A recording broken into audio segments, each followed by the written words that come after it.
Hello everyone, welcome to another exciting episode of Dayspring Discussions. I'm your host Sean McGahee, and this is a show we talk about movies, TV, sci-fi, fantasy, comic books. If you geek out about it, we're going to talk about it. You can listen to Dayspring Discussions on iTunes, YouTube, Podomatic, and Patreon, and contact Dayspring Discussions on the Facebook group, Twitter account, and dayspringdiscussions@gmail.com. Well, happy Thursday, everyone. Hope you are all enjoying your week. Ready for the weekend? I know I am, even though I'm going to have to work all weekend. I'm still excited for it. A lot of exciting stuff to talk about today. Well, really one interesting thing to talk about today. Before I get to the main story, which I know you guys are eager to hear my thoughts on, a couple of housekeeping things. One, I know just a couple minutes ago, or even like an hour ago, the Netflix released the first trailer for Chilling Adventures of Sabrina the Teenage Witch. I'm not going to talk about the day. I'm going to save that for Tuesday because I think I'm going to spend more than enough time talking about the main subject today. But you guys can go check out the trailer on the Facebook group and Twitter account. Fire back, let me know what you think about it.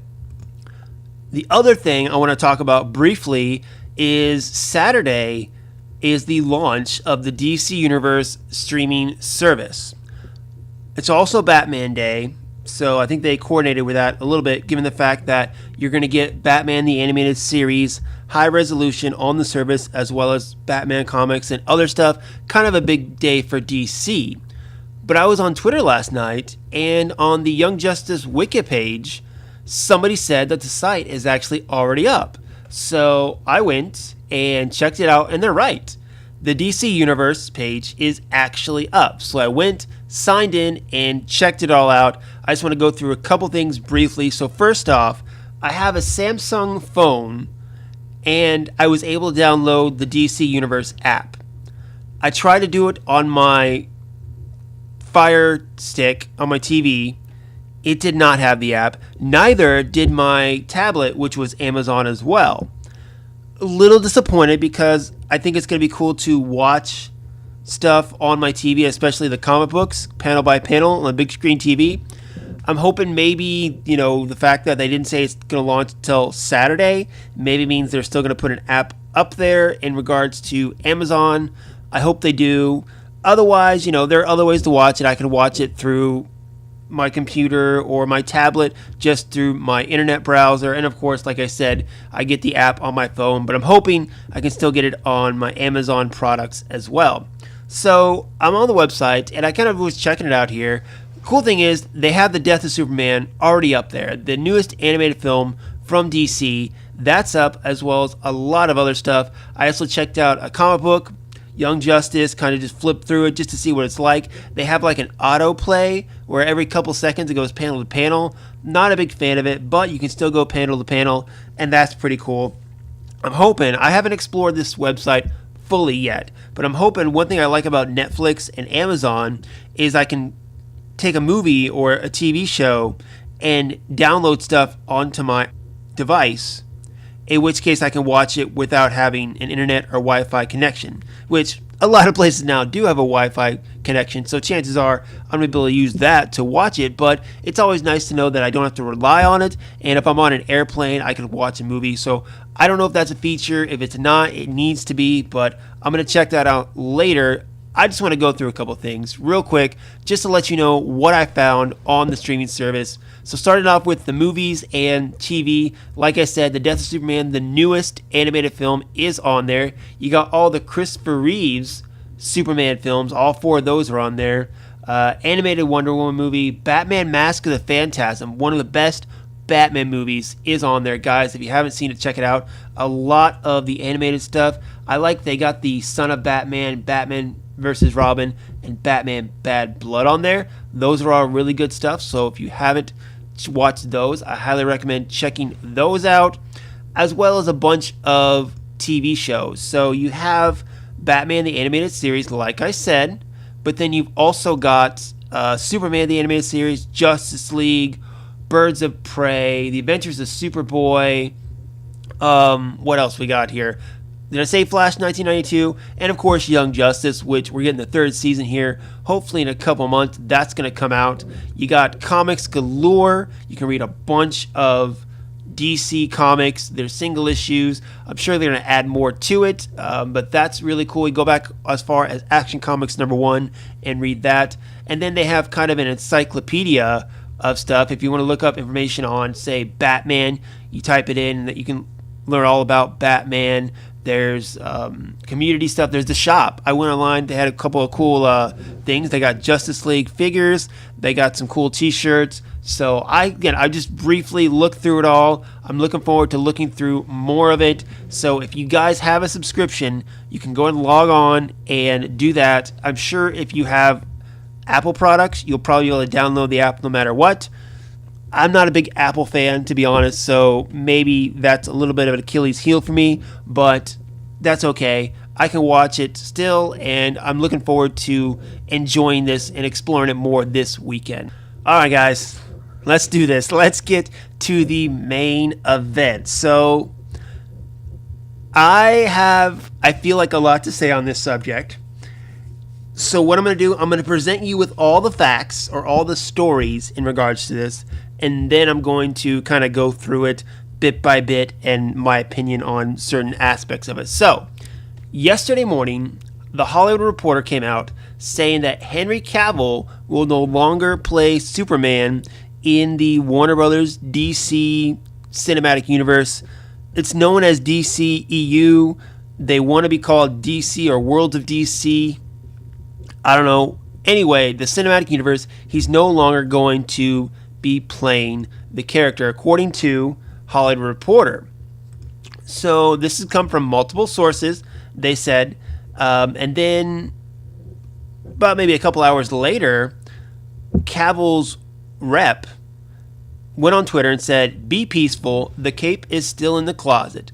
At Warner Brothers Pictures has been and continues to be our partners as they evolve the DC universe. Anticipate a WB statement later today." So they did put out a statement later on in that day. Where is it at? I had it right here. Here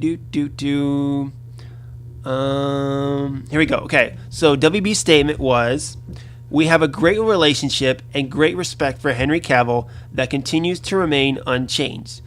Additionally, we have made no current decisions regarding any upcoming Superman films." So there's that aspect of it all, okay?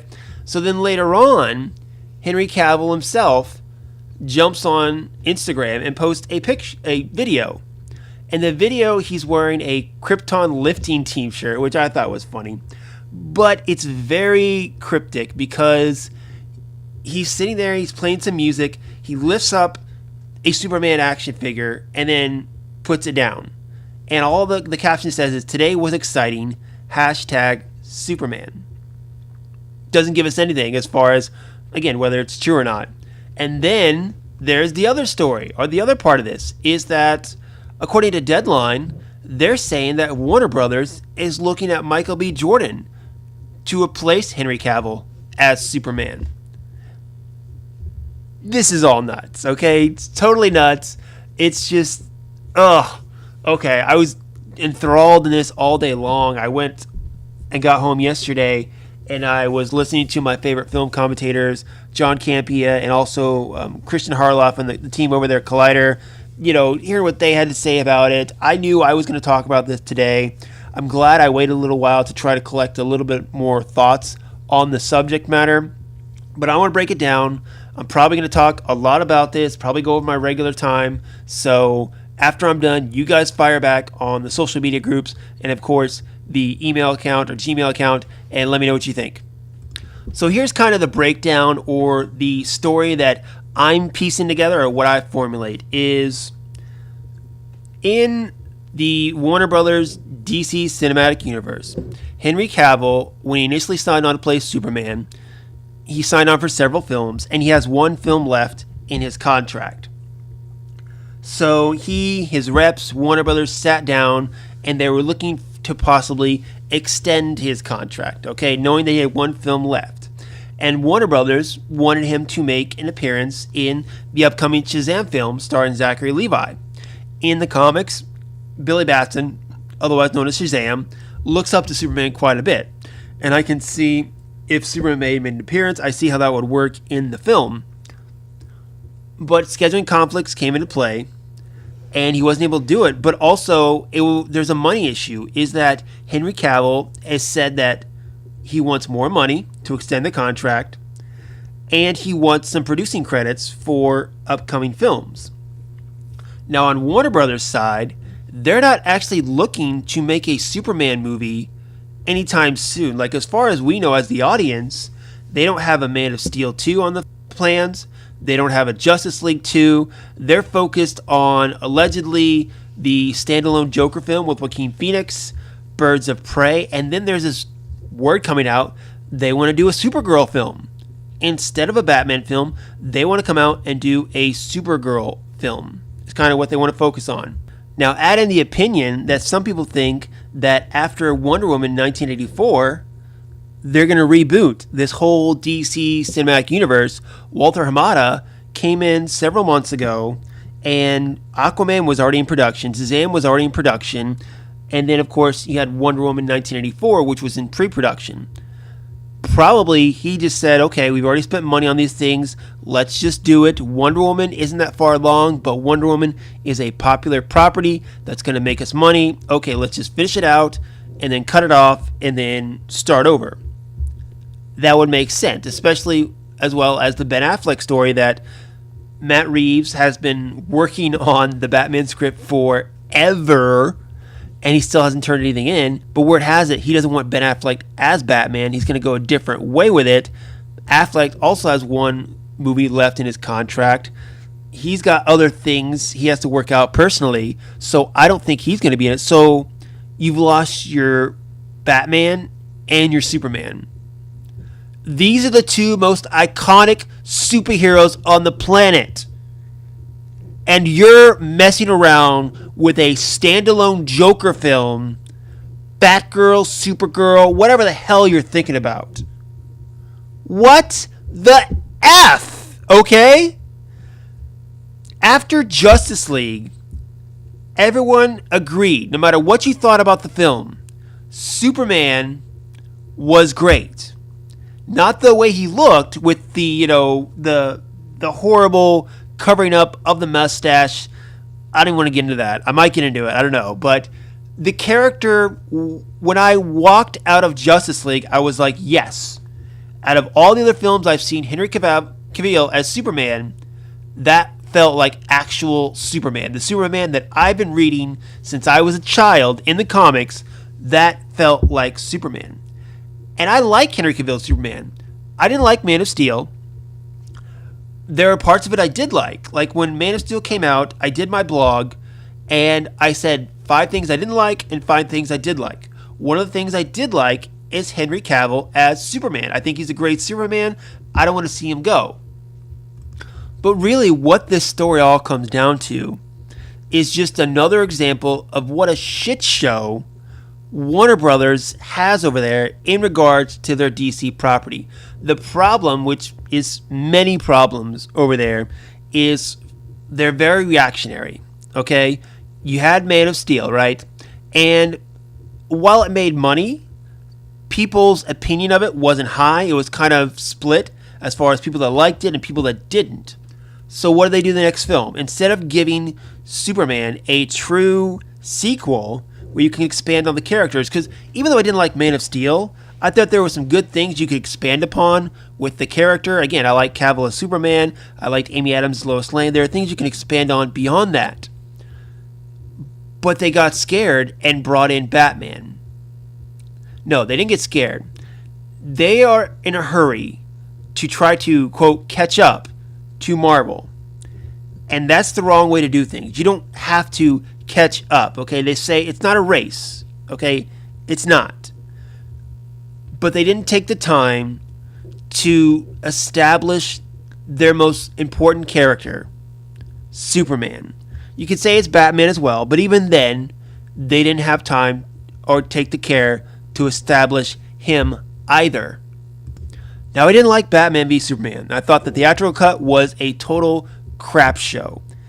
And I hated it even more after I watched the Ultimate Cut, because honestly, the Ultimate Cut is great. It's 30 minutes of extra footage. and you can tell exactly what happened. What happened was the people at Warner Brothers who think their most important DC character is Batman, which honestly I'll agree. Batman has made them the most money, especially after the Dark Knight trilogy by Christopher Nolan. He's their most important character. So they stuck Batman in there as soon as they could in their DC property to have him fight Superman and get people all riled up. Again, another mistake. But when you look at the ultimate cut of Superman, you see those 30 minutes they cut out were all Superman / Clark Kent stuff. They took away big plot points, character points in the story that would, smooth everything out and not just make the film jarring as to character motivations. Two of the bigger things was in the beginning when the freedom fighters or whatever, they get killed by Lex's guys. In the theatrical cut, they shoot them and then they leave. And then Superman gets blamed for their deaths. Superman doesn't use bullets. Why is he getting blamed for this? Well, you come to find out in the ultimate cut that they actually burned their bodies before they left. So they think Superman uses heat vision to kill them. Where was that in the theatrical cut? The other one was in the Senate building when the bomb blew up and people were like, well, why didn't Superman save him? He's faster than a speeding bullet. Why didn't he do something? And in the ultimate cut, again, you realize the wheelchair was lined with lead, which is why he didn't see it. Where was that? And just the ultimate cut made me realize two things. One, I retracted a lot of my hatred for Zack Snyder. I didn't think Zack Snyder was the right guy to direct Man of Steel. I still don't. But after seeing what he did with the ultimate cut, I was, a little more forgiving. And it said that he had a 5-film plan for Superman, which was Man of Steel, Batman v Superman, Justice League 1 and 2, and then another Superman film. After I saw the ultimate cut, I really wanted to see his 5-film plan, but it got pulled out. Why? Batman v Superman. Poor reception, and they yanked him in the middle of production on Justice League because they didn't think he was going to produce a good film. And also, because of the reactions to Batman v Superman Dawn of Justice, they completely changed Suicide Squad, took David Ayer out of the editing room, brought in a trailer company to edit that film. And guess what? That didn't work out either, because Suicide Squad, in my opinion, sucks. You want to see a good Suicide Squad movie? Watch the animated one, Suicide Squad Hell to Pay. I just recently watched that, I think a month ago. Way more entertaining than what that live-action Suicide Squad movie was. Then comes Wonder Woman, and it's pretty good, right? I mean, I didn't love it, but I really liked it. Gal Gadot, they gave her a great supporting cast to kind of carry her a little bit and her flaws. I still say Chris Pine was probably the real reason that movie worked so well, was because he was the co-lead and, again, held up Gal Gadot and her weaknesses. But that film worked. And you know why it worked?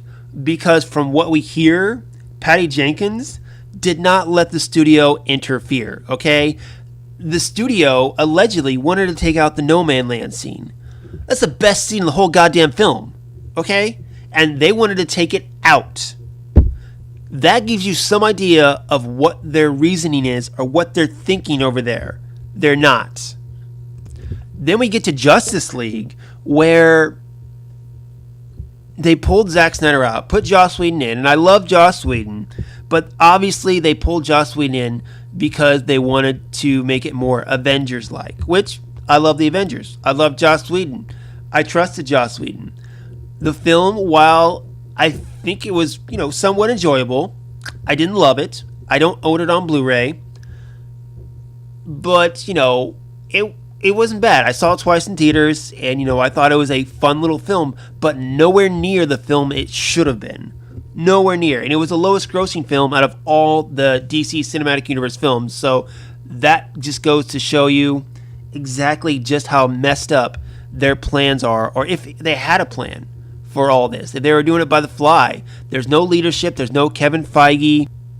Both Lucasfilm and Warner Brothers could learn so much from Marvel Studios because we as the audience trust that when we go to see a Marvel Studio film, we know what we're going to get. We might not like it or love it, but we know what we're going to get.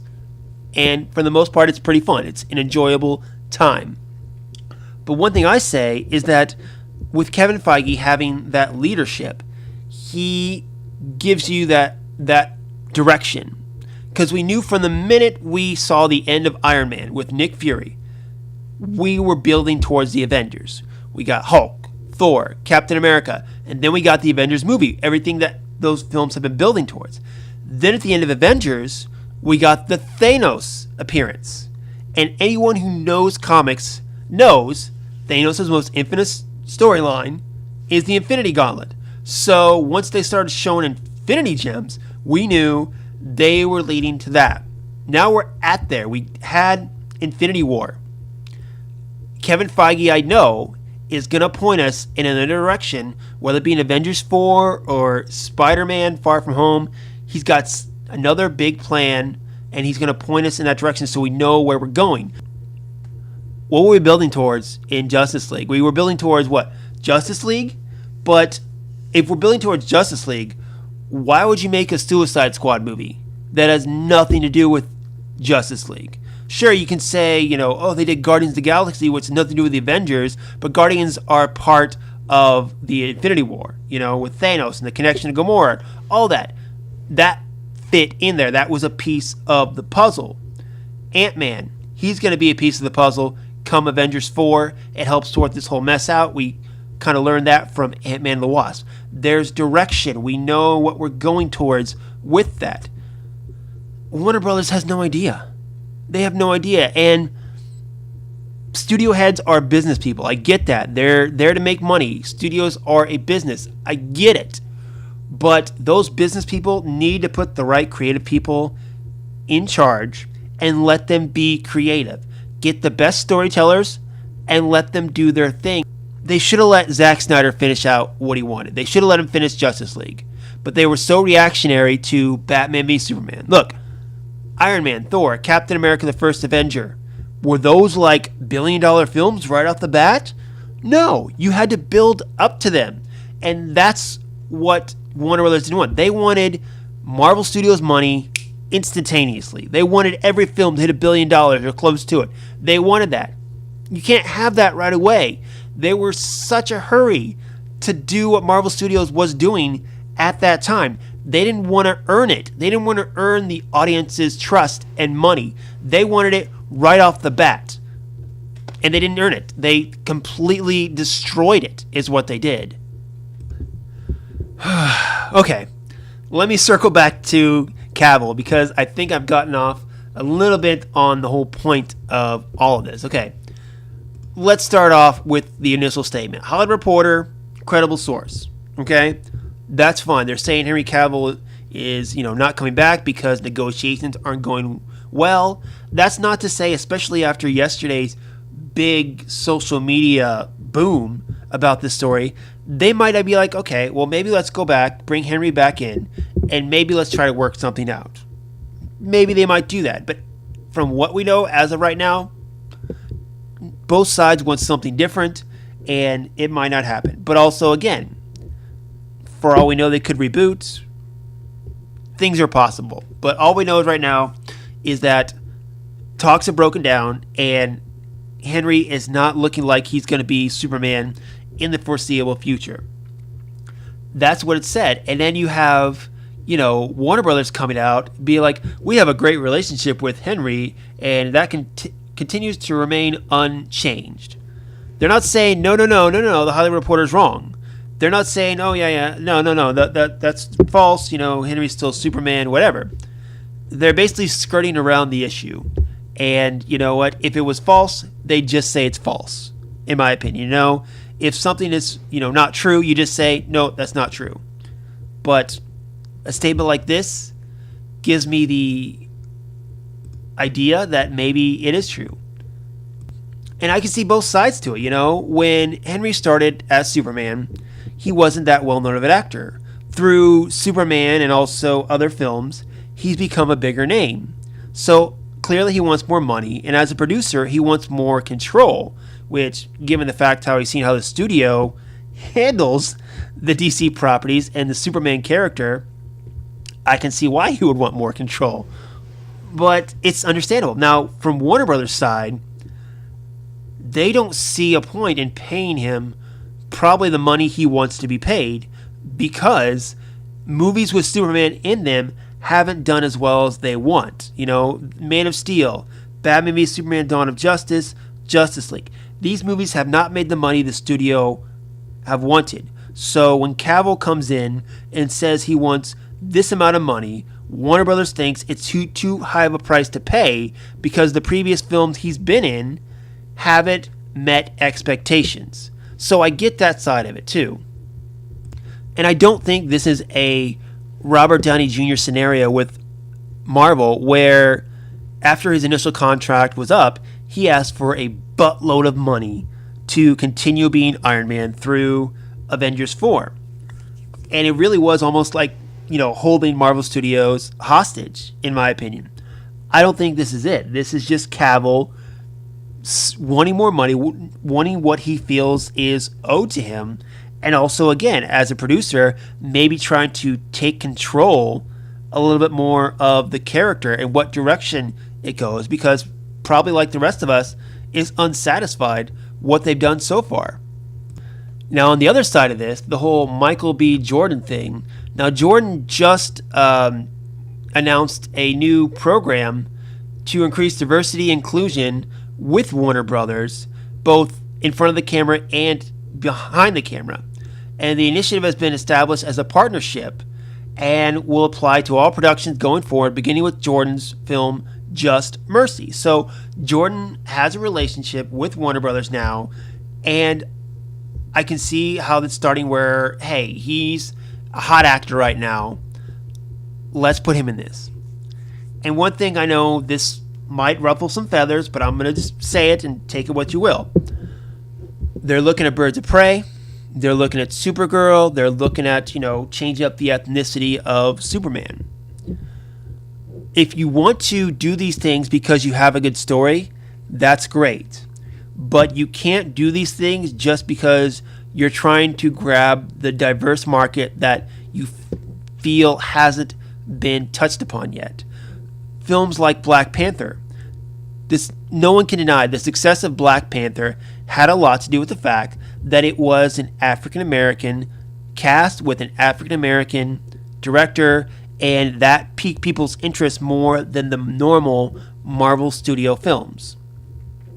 Wonder Woman, the first female-led superhero film that was actually good. I mean, I'm not going to count Elektra or Catwoman because those are crap.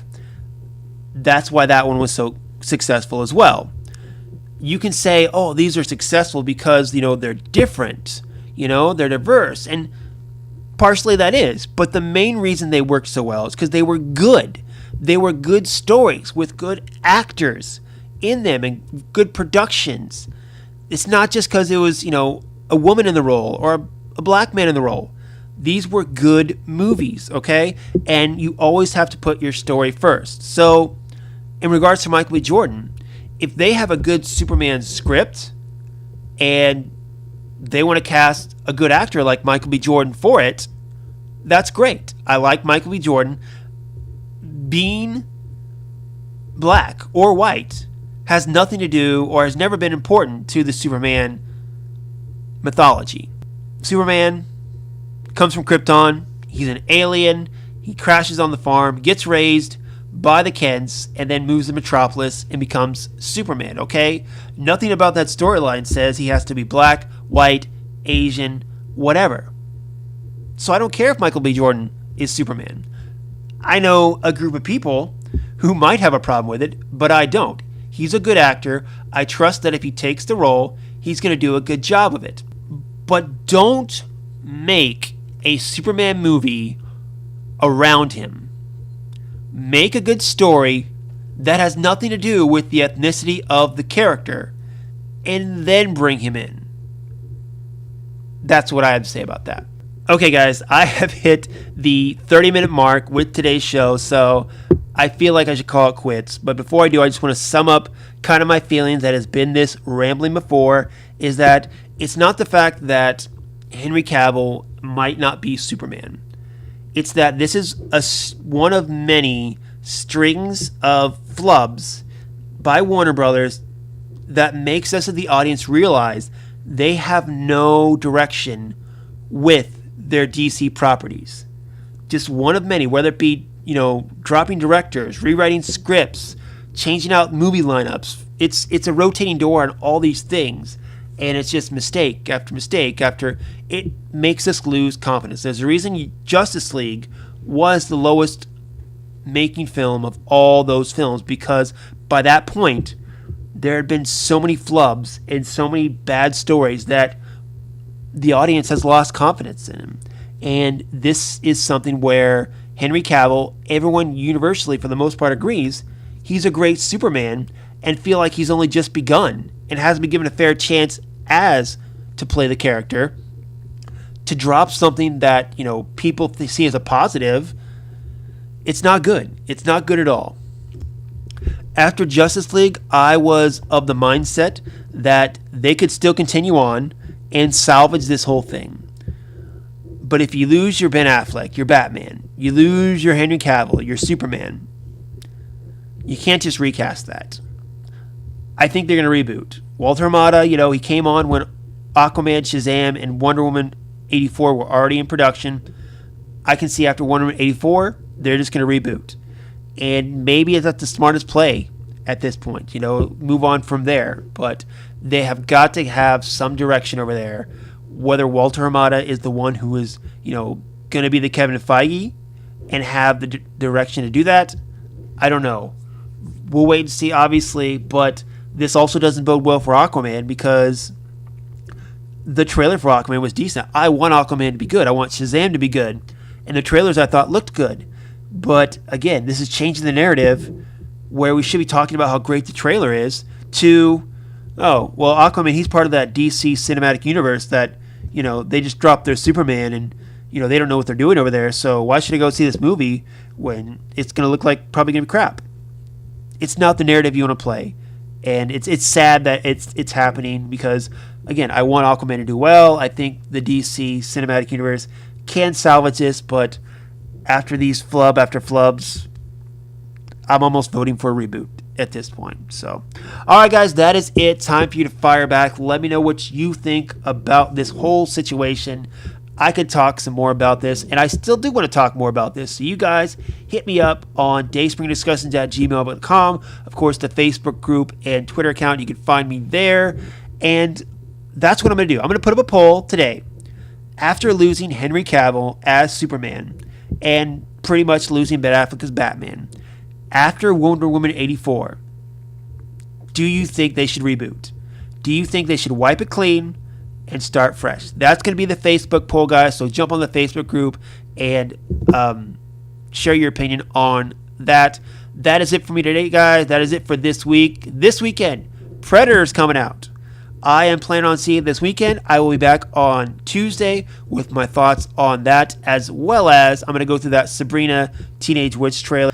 And I think this Henry Cavill story isn't done. I think we're going to hear more about it. And maybe by Tuesday we'll have something more. Maybe we won't. All right, guys, that's it. Until next time, may the Force be with us all.